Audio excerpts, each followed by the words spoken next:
these years that you probably have two totally different fucking stories. That's true of me and him on a lot of things. I remember exactly, and it's completely different than what he remembers. And then I say you're wrong. I have a story on that. I think I know what I remember. Continue.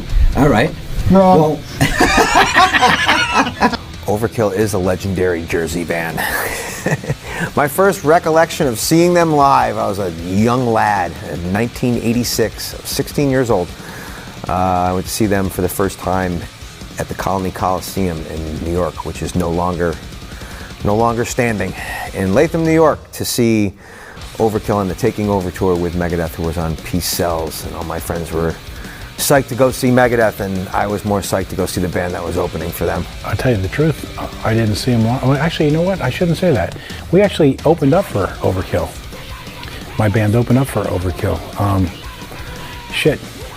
Back maybe 1998, something like that. So just really maybe 99, but right before I joined the band, really, we did a show at the Birch Hills, a place that was in Jersey. It's closed down now, and I remember seeing them then. That was the first time that I saw them live, actually, and strangely enough, that after that show was when I actually joined the band. I never saw them live, never did, but would have been 98. Yeah. Well. Yeah. You were. I never. well, number one, first we were Virgin Killer for one show. I don't know why the fuck we never even really liked the Scorpions, but we were Virgin Killer for one show. And I seem to remember being up at Rob Pisaric, which is our first guitar player, who used to rehearse in his basement upstate. And after rehearsal or something, sitting out on the car out in front of his house or whatever, and throwing around ideas, just bullshit. And I don't even know I don't remember who said it specifically, or said that's the one, but that's where I seem to remember us saying, okay, for the next gig, we'll use that. And then that was our name. Well, there was a radio station called WSOU 89.5.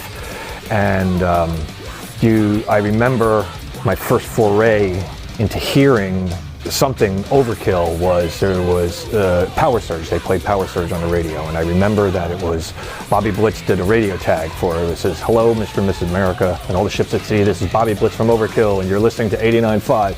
I was like, wow. Something like that. You're not going to believe this, but that's exactly how I remember. Oh, okay.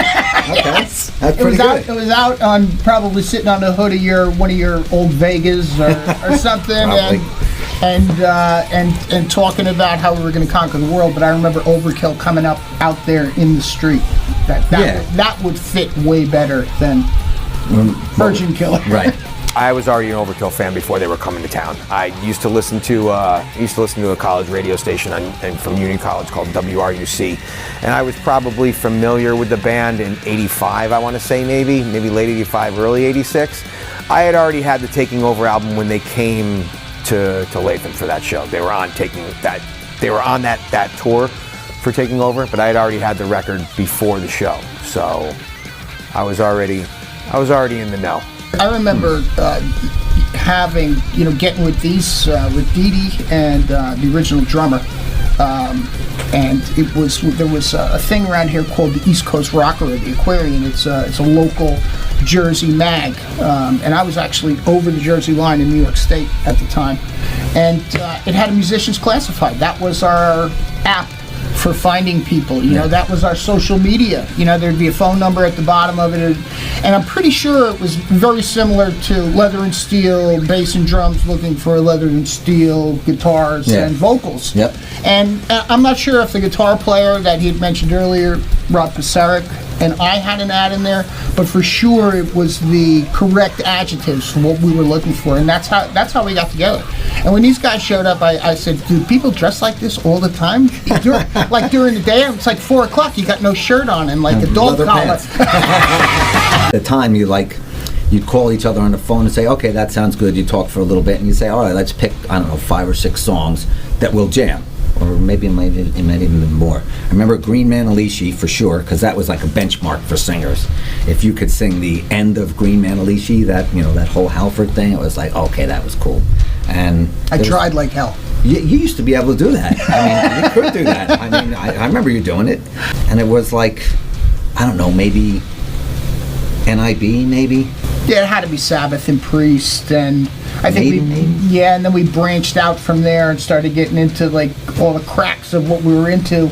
You Yeah. know, and in came some AC/DC Probably. and some, but then some Scorpions, or, you know. But as the band progressed, I mean, the whole punk element came in. That's Dave's favorite music, in case you didn't know. We covered that. I'm sure you did. There is that punk element in the band for sure, but I was not a punk. I was not somebody who grew up on the punk stuff. I wasn't a big fan. These guys love the Ramones and stuff like that. I didn't like them at all. I mean, it is what it is. But at the same time, I did like some of the hardcore stuff. Anything that has a little bit more speed and aggression and whatever, I love that. No matter what it is. I don't care if it's death metal or whatever. If it's got a little more angst, I just think that that's what rock and roll is. So the more you pound it out, nothing for nothing, when you sit and watch, whether it's a drummer to whatever, and the guy has this little burst of super aggression, you instantly go, holy shit, what was that, you know? And that kind of feeling is, I still have that. It's, you know, it's like that high school mentality of like, no, we can beat this guitar, watch, you know, whatever. I mean, I might like apples and you like oranges. I'm not really a punk fan. I came from a metal background. There are some punk bands I like, Sex Pistols, Ramones. I like that and I can respect it. But for me, I grew up a metalhead. I grew up listening to Rush and the Police, like two of the greatest drummers ever to walk the face of the earth. And now I'm going to listen to a punk band. The guy can't even keep 4/4 on the floor together. I'm like, most of the guys in those bands couldn't even play. And I understand that was part of the luster of it, but I went to Berklee College of Music. I don't want to listen to some guy who doesn't know how to tune his guitar. And I was always liked it, and these guys were, God, I think they were punks at heart. I don't know if they were metal guys or punks first, you know? Yeah, they're probably punks. I don't know. The first thing was, you know, kind of the Kiss Sabbath kind of thing, you know, so we were all kind of in that groove. But then when we kind of hooked onto the Ramones and the Dead Boys and the Pistols and Clash and Generation X and all of that, you know, it was like, and we were hanging out at Max's and CV's and the whole punk circuit, we were like way into that. And then Motorhead. And we heard Motorhead and we were like, oh my God, you can do both? And that's, you know, that was kind of that was the flag we ran up and said, you can do both. Look, punk metal, it's a two-step beat. It's the same beat. You put the snare on the 1, 2, 3, and 4, you put the snare on the ends, it's the same beat. When you put double bass in it, then it becomes metal. And kind of really the birth of Overkill, because it's always carried that punk energy. I mean, all the way up into the Wings of War. I mean, it still has that punk energy. It's really been our stamp. I think it's one of the things that identifies us from other people in this scene, especially the OMG, the old metal guys, you know, is that we really have that, you know, that punk is part of our, I don't know, our daily bread. You know, it's in our DNA kind of a thing. It's from like where we all came from, you know, and you know, there's what makes this great and what kind of makes us all focused on it is we have a common thing in mind, a common goal, well, what we hear. No matter if Dave is more of a classic rock, you know, bluesy type of guitar player or Guitar Hero guy, or me and Dee Dee are Dead Kennedys fans. You know what I'm saying? Is like the end result is whatever the product is, it has to move you. And maybe a little bit of the punk influence comes through because, you know, I just always thought that was type of an aggressive. That's really like raw, natural, slice off everything, you know, all the fancy stuff, 4 chords, kick you in the face, unplug your amp and walk home. This album, yeah, there's a punk influence. I think you're right in saying that, especially in a tune like Garden State. But I think it's just that it's that fast Overkill influence, and I don't think that should be necessarily a punk influence. I think it's just a whole thrash, speed, and energy level. And it wasn't even like we set out to write fast songs or anything like that. I think it's just the energy of the song, you know, comes through. A little bit with that punk rock vibe of just the not giving a shit, kinda, but not sloppy punk. it's not like we're writing punk songs. It's not like we're writing hardcore records. It's like, but that little influence is definitely going to come out in us, and it comes out in his solo playing. You know, of all the people he listened to and he idolized. You know, it all comes out. You know, so it shows up in metal songs with that type of energy, and to the record today. I remember the differences for sure. To me, West Coast thrash was more riffy and a little more playing, really, where the East Coast was a little more aggressive in a way. I guess because they, it was rooted in the punk, some of the guys and whatever, and they would kind of play. It was kind of hammering things out a little bit more, where the guys on the West Coast did play a little bit more with finesse. To me, at least at the time, I think that was the major differences. So, like I said, the songs were more riffy, and on this side, it was a little more chordy. What's the difference between West Coast metal drummers and East Coast metal drummers? It's the same thing for bands. I'm going to tell you, it's one word: attitude. Attitude. And it's not, and I know someone's going to go, oh, you're going to tell me Slayer doesn't have attitude? They're a West Coast band. No, they do. But the East Coast has an attitude of, and to coin a term and to coin a song, that's it. I don't know if there was rivalry, really. I mean, we loved those bands. Yeah, it was camaraderie, more so. I mean, we would get their tapes through by trading, find mutual friends who knew them. You know, people were always reaching out to see what the other ones were doing. I remember telling Gary Holt, I mean, the first time I met him, I said, it's kind of like being cousins that really never met each other, you know, that type of thing. Yeah, that's what it was like. I remember when Lee Altus he went to NYU with Heathen, and the original drummer from the band and myself went down there, and I had a case of Miller on my shoulder. I'd never met them before. I just said, hey, we're Overkill. We just wanted to say welcome to New York. And I mean, you're instantly friends if that's what you're doing. I always looked at it as kind of first a curiosity, a love of what they were doing, but then for sure camaraderie. But I always, to some degree, think that there's competition there, and I think it's healthy though, because, and I've told this to Holt too, said, I love you, but I still want to bury you every night you play in front of me. I think that was the main difference at the beginning, and of course things kind of molded into the same kind of styles in a way as it went along. But I think originally there was a little bit more of the guys on the East Coast were more picking, and the guys on the West Coast were more pulling off as far as guitar terms, you know. That's true. Yeah, absolutely. See, I can't say that from a drummer standpoint of view, because if you're gonna say, oh, Anthrax, Slayer, Overkill, Exodus, it's just as hard drumming in either band, and any of those bands, you know. And I could say it from a standpoint from, you know, I know all this music. Slayer's my favorite heavy metal band. I played all that stuff from 1986, you know, to Jesus Christ. I always still play Slayer songs. Last week, my point being is that from a drum standpoint of view, there's no breaks, there's no non-attitude, there's attitude across the board in all those bands. But yeah, picky and chuggy, I definitely would agree with that. But as far as the drumming goes, nah, it's just equally as hard and equally as challenging and as good, no matter what coast it is. Yeah, I mean, I kind of agree. You could always tell a West Coast band from an East Coast band is just because it had this different sound. And I think that it's definitely like lifestyle-ish, is because, you know, East Coast, living out here, it's like very fast-paced. It's, you know, and on the West Coast, it's very like, hey man, everything is really groovy, man. You know, it's like very laid back. So I think that kind of transitions into whatever it is. I think East Coast to me is a little bit more aggressive, and like what Dave said, is West Coast is a little bit more riffy and a little bit more chaotic. But you know, I definitely could tell, like you can definitely see the difference between, like, you know, bands like Exodus and Anthrax and Us and Megadeth. It's like the same, you know, I mean, yeah, there's a certain overtone to it all. So it was a healthy competition, because you'd hear one of their records or you'd hear a new song or whatever, and you'd be inspired, you know, to say, oh my God, listen to that, that's so fucking cool. Maybe give you an idea for something. There was probably, I would imagine, some of the back and forth going on with them as well. But it was different though. West Coast is different than the East Coast stuff. But the beauty of it was that it was being created as this competition was happening, or this healthy competition. It wasn't something that had roots. It was brand fucking new. And that was kind of the beauty of it. It wasn't that, you couldn't even steal something from somebody else because it was still being created simultaneously around. It was being created in Germany at the same time. It was in the UK and South America. It wasn't that. I think, as time has gone by, obviously it's become a formula. But back then, it was just, this sounds good.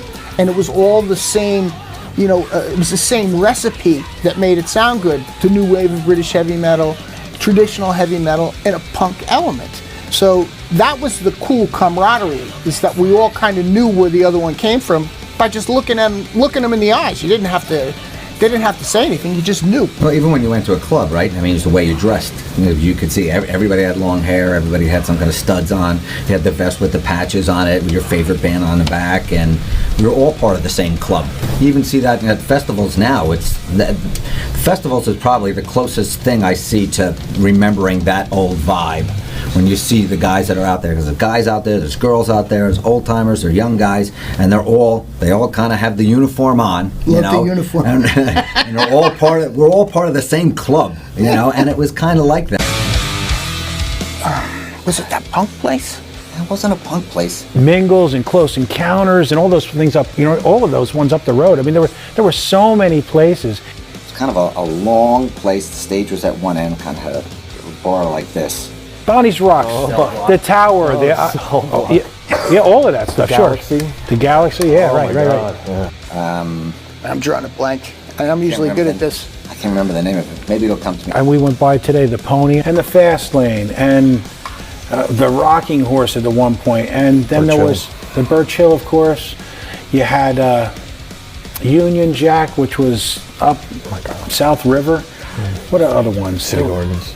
Yeah, there was places in Jackson. There was the show place. But that's one of the places that I remember starting, where the first time we got a gig there was like on a Wednesday night, and we played to 16 people, and 8 of them were your friends.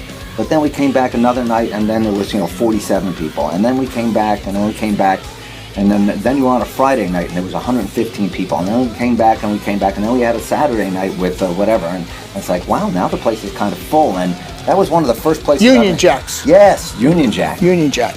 Gosh, there were so many different ones. There were so many places to play. You could play virtually in a different town every night of the week without any issues if you put it together to do it.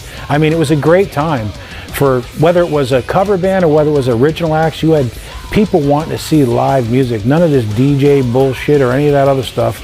You could go out, pay a few bucks cover charge, and go in, and we did. You know what I mean? To me, that was some of the best times of my life. We actually, back in the day when you used to do stuff like that, you would build a following.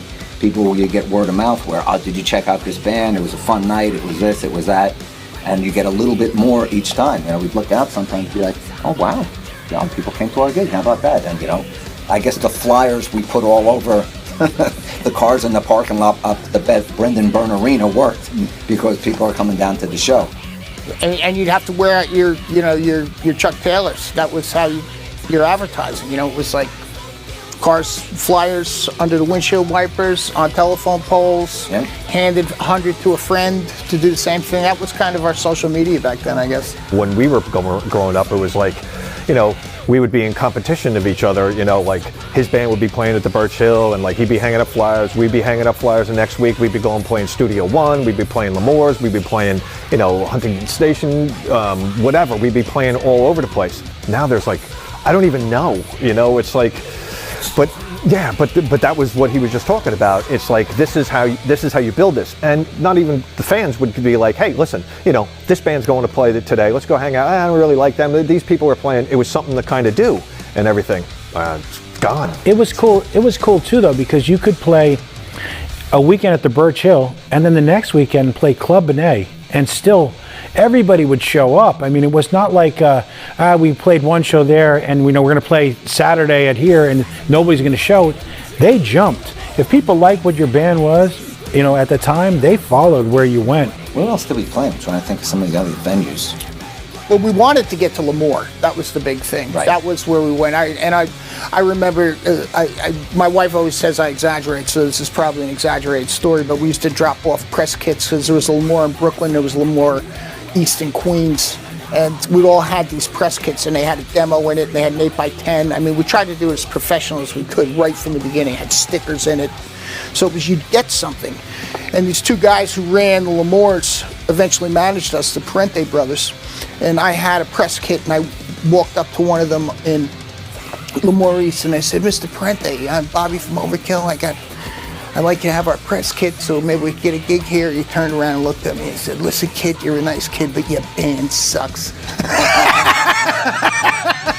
I got 40 of your fucking press kits in my office. We were relentless with George. Yeah. We just Pounded stayed him. on him and stayed on him. The attitude of the East Coast is just like, fuck you, we don't fucking care. We don't care if you like our band, we're just gonna fucking play anyways. We don't care if you like this, we don't care if you don't care about this, we don't care. We're just gonna fucking do it, and we're gonna continue to do it until someone likes us. And I think it's just the tenacity of this coast that all these bands had and have.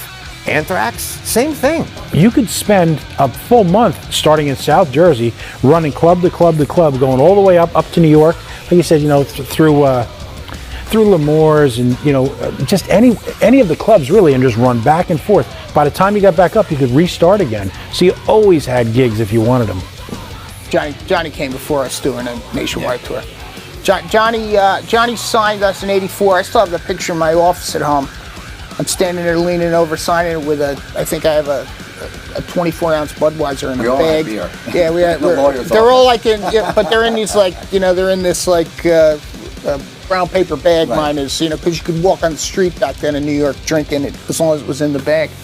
So we were celebrating with buds and signing, and I think the story goes is that Marcia really liked us. Johnny's wife really liked us, and we started selling stuff out of his store. We actually did an Overkill EP called Overkill, and he just kept reordering them because we had built a following up, and it was something that he couldn't not notice, that it was actually moving product right out of his store. He actually had a number of how much they sold in this area, and once he signed us, we were off to do Field of Fire months later, and following that, then there was a European tour. It was Anthrax Overkill, a band out of California called Agent Steel, on a thing called the Metal Hammer Roadshow in 1986 in the spring, and then it just kept rolling from there. We'd gotten the name.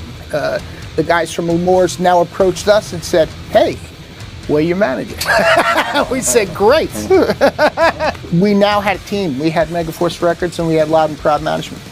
And we hounded the shit out of Johnny Z. Lemore's and Megaforce, I gotta say, we hounded the shit out of both of them. Because they were in if you were a band. If you get on Megaforce, Megaforce and Metallica, my God, if you get on Megaforce and play in Lemore's, and we were right there at that thing with both those guys, and that's just kind of the way we got going. I still have an unpaid bar tab at Lemore's. I'm very proud of that. International presence, I suppose. I mean, it was played on Viva overseas, Headbangers Ball throughout Europe. I mean, even if you couldn't get to Butte, Montana, they knew who you were. I mean, so I think that was huge. And I think it started opening up places for us now to headline, if we so decided. Or get, the whole scene itself was expanding at this time. Slayer wanted to take somebody else out and do the U.S., and they said, how about Slayer, Motorhead, Overkill? And we were like, where do I sign? Yeah, I'm on board for that one. Yeah, I mean, we were all over that. But on the Hello from the Gutter video too, I think that was the first time we got to kind of put our bat out there, so it was, and that's been a big part of our band for 40 plus years, from the first record we did till now. We still use it.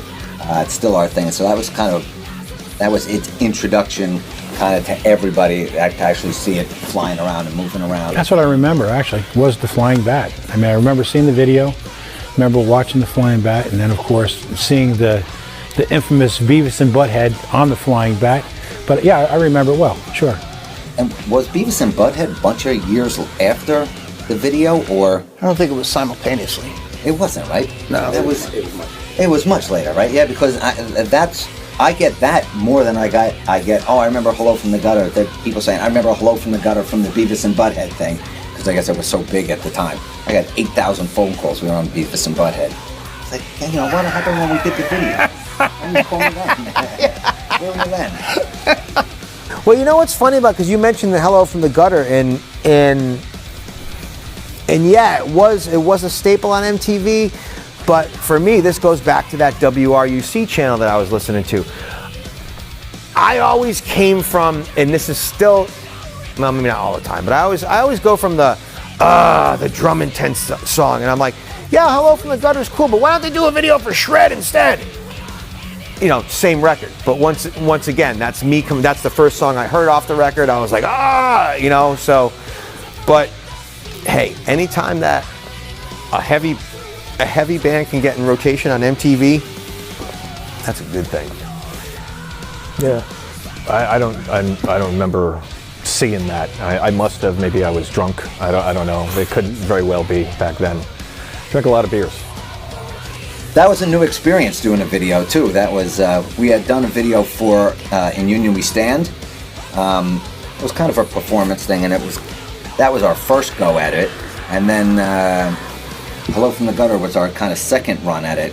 It's a strange thing to do a video for your first time. That was some growing pains there a little bit too, to just not plug in your guitar and pretend that you're doing that was one of the most bizarre things. I never liked them. I still don't like them. I mean, it's like, it's nice to see the final result, but getting to that final result to me is just too much. Yeah, it's pomp and circumstance. It just never feels fake out and yeah.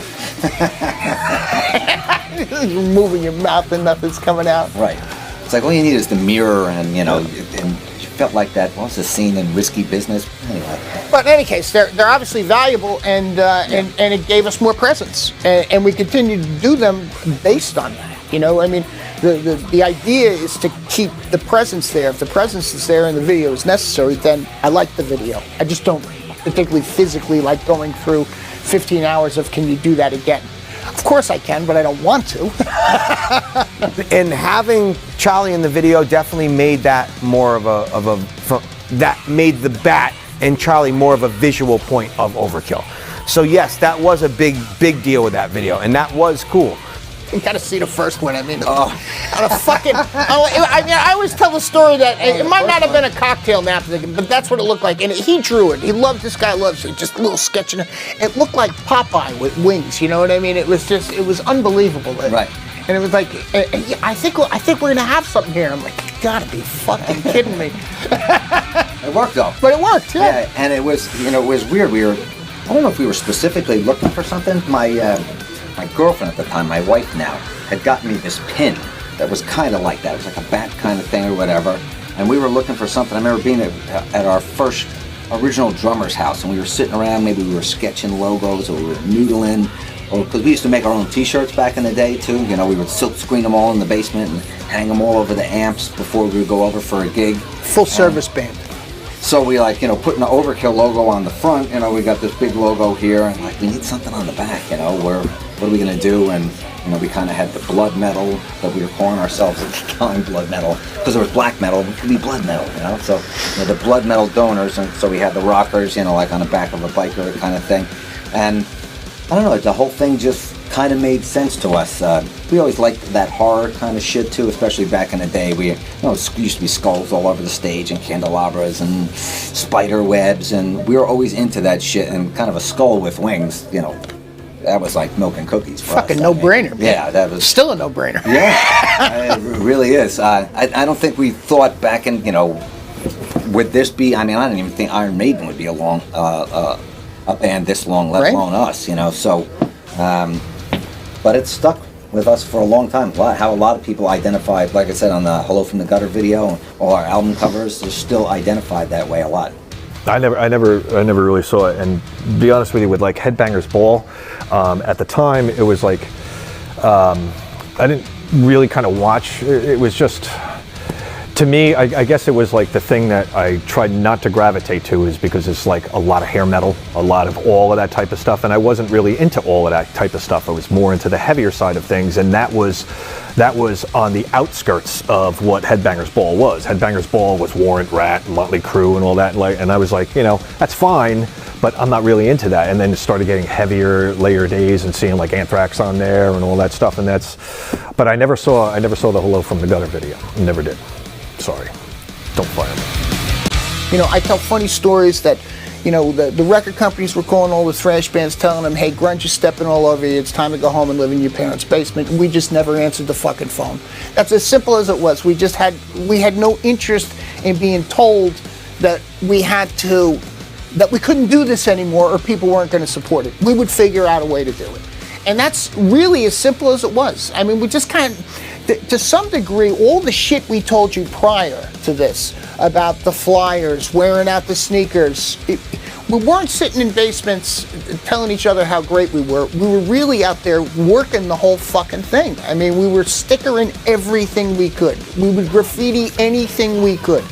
Overkill would be in people's heads. Now, we also had a good time doing it. We were sitting around a basement sometimes drinking beer and playing music.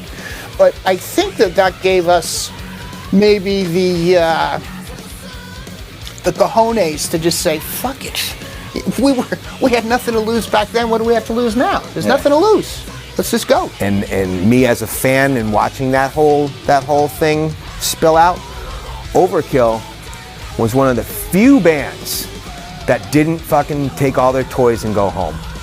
And a lot of bands did. A lot of bands just said, fuck it, we're done. We're not gonna wait this out, we're not gonna stick this out, and Overkill didn't. And yeah, they had a lot of lean years and they had some lean times, but they stuck it out and because they stuck it out, has given them the longevity and the strength they have nowadays. That's my thought. I remember going to see Overkill at the QE2, which was the small club in my area, which I went, oh my God, they're gonna play there? I remember those days. As popular as grunge was, and it was getting, for me anyway, it just wasn't even on my radar. Forget about like tapping into it, so is there something there? It's almost like hip hop is for me currently. It's like, well, this is a very popular form of music, and here are these artists, and it is so doesn't even exist for me. I don't know who the artists are. I don't know what their records are. I don't know any of it, and could have cared less. Even like the hair bands, when the hair bands were going back in the day when they were kind of making a run, it's like, I didn't have any of that. I didn't know who they were. I was a thrash guy. That's what I listened to. I was totally into the scene, what we were doing, what the bands that we were like were doing. The first time I even got a Nirvana record was probably 15 years after they made it. It was, just as a curiosity thing. It just was not, it had nothing to do with reality. For me, it was like, all right, we got to do another record. Who can we talk to? Here's the labels that we can talk to right now that are still doing it. All right, we'll keep with them. And we kind of have stayed on this two-year record tour. Really, because we got to pay the rent. Had to make money, had to earn. So if we want, especially if we wanted to keep doing this. Yeah. Yeah. So we couldn't just say, hey, we're going to be musicians and just kind of hang around for 4 or 5 years. Right. Or some of the bands that were bigger, back in the 80s, they're like, you talk to them now a little bit, and it's like, it's not back in the day when you can just sit at home and let the checks come in. I'm like, when the fuck were those days? That never happened to us. It was, you make a record, you get out and tour, or you don't have any money. And that was all the way across the board. It was, you had to invent stuff like, let's do a live record, let's do a covers record, let's do an in-between EP, you had to just keep inventing new ways to get product so that you could get back on tour so that you could earn. You had to pay rent, you had work to do. We talked all about those early days and that the shit I brought up about the flyers and the band growing, et cetera, and getting people to notice us. When this shit all happened, if you're not paying attention to it, we were prepared by all those people we had met in those early days, by a great management, by a great first record label, understanding how not just how to make music, but how this business is run, how we could make it work for ourselves. So by the time that the Atlantic family were dropping thrash bands, we were okay. We knew that there were other places to go. We had good management that taught us. We took the management over. We were in a position to have learned all this stuff. So it wasn't about, geez, how great are we and how come nobody's recognizing it? That was never a thought. The thought was, hey, yeah, it's Bobby from Overkill, yeah. I have that 2 o'clock meeting about possibly signing the band. I mean, that was really more what we were looking at during that period of time. So it kind of took our time up to continue doing this. And we released some great records during that period of time. Yeah. And in my head, I always think that, I never thought of anything as the salad days, but for sure those were the days where the hardest amount of work came in. But for some reason, it was just, we were prepared for it by the guys who brought us along. Like when we kind of switched, when we stopped selling vinyl, you went to CDs, and then the cassettes went away. And then you used to have those long boxes that held the CDs, so you could still put them in the stores. And then that went away, and it was like, oh my God, the album cover's this big, and we got this intricate little thing. It's like, just all those things happen slowly, like one at a time. What'd you have, the first incarnation after all those CDs and whatever was the MySpace thing? And there was a lot of people putting stuff up on there. It's a business model. Okay, this is what you do now to further your sales and get your record like this. Okay, let's take a look at that, see what it can do for us. But I never felt any pressure to, we have to be more a part of this, or we have to do this a little bit more. If anything, I held on to, why can't we still put vinyl out? Hold on to that more so than embracing the new stuff. It's kind of weird, right? I'm still a guy who buys CDs still to this day. I want the physical thing. I don't care about the download and the little icon that's on your iPod, which I still use. You know what I mean? I still use all that stuff. So I still want the real thing, and I want to be able to put it in my car, put it in whatever. I don't want an MP3 because it's inferior. It doesn't sound as good. I mean, it was hard enough to switch over, really, from the records to the CDs anyway. And then when you finally got used to the CDs and had a decent player, it was like, yeah, I'm going to buy this anyway. But you're right. I mean, this stuff was always available online. People are always using these, what do they call them, torrents or whatever, to download and take this music and whatever. And I think everybody has listened to something illegally or did something that way. The only difference with me is that if I liked it, I would use it more as a sampler, and not even the torrents, just the sites where people were playing other people's shit on. It'd be like, oh, I like this, and I'd go buy it. You know what I mean? People never think of it this way. The internet was infantile at that time too. It wasn't just instantaneous file sharing. You couldn't just get great shit over the internet. I mean, it wasn't for Verizon Fios and like it is in 2018. It was a way to communicate. It was a way to present yourself. It was a way to promote yourself. And I think as it gradually progressed, and even though we were still progressing at that time, we were kind of connecting with it some way. And I don't think we were the kind of people that said, oh, fuck this, we're getting fucked. It was kind of like, well, we've always gotten fucked. How can we get less fucked? And how can we use this to our advantage? So it depends how you look at the situation. I'm not going to say we embraced it wholeheartedly, but you couldn't fucking ignore it. If you did, you're left behind. I mean, I'll tell you something. I don't even have the Facebook or the Twitter. I don't have it personally. I just don't want it. Now, we have Facebook and Twitter for the band. I mean, you obviously have to, so that you can reach people out there. So I know it's a very simple comparison or explanation, but we progressed as it progressed. So it was never anything that shocked us or made us say, oh my God, what are we going to do? I mean, I loved it. I was like, oh my God, I got porn right in my house. Can you believe this shit? It's going to destroy the music industry. Who cares? Coming from an old school guy, living through the period of, going to the clubs, and, there was the only way you could get things is to be in tune with other people. It's like there wasn't this really gigantic resource out there that you could just go to and go on the internet or whatever it was. So I think that the genuineness of that is what I still kind of hold. You know what I'm saying? I still value that, is because nothing beats hard work. You know what I'm saying? Nothing really beats hard work. It sucks staying out at a club with a shitty band, handing out flyers, talking to people, this and that, blah, blah, blah. But the end result is if you could do it that enough time, get liked, you would have people come to your club. That's something tangible. I used to go down Central Avenue in Albany with my van, my piece of shit van, freezing in the winter, and everything along Central Avenue, which is where the clubs used to be when there were clubs, there were these bulletin board things that everybody used to put flyers and stuff up on before Facebook and all that other crap.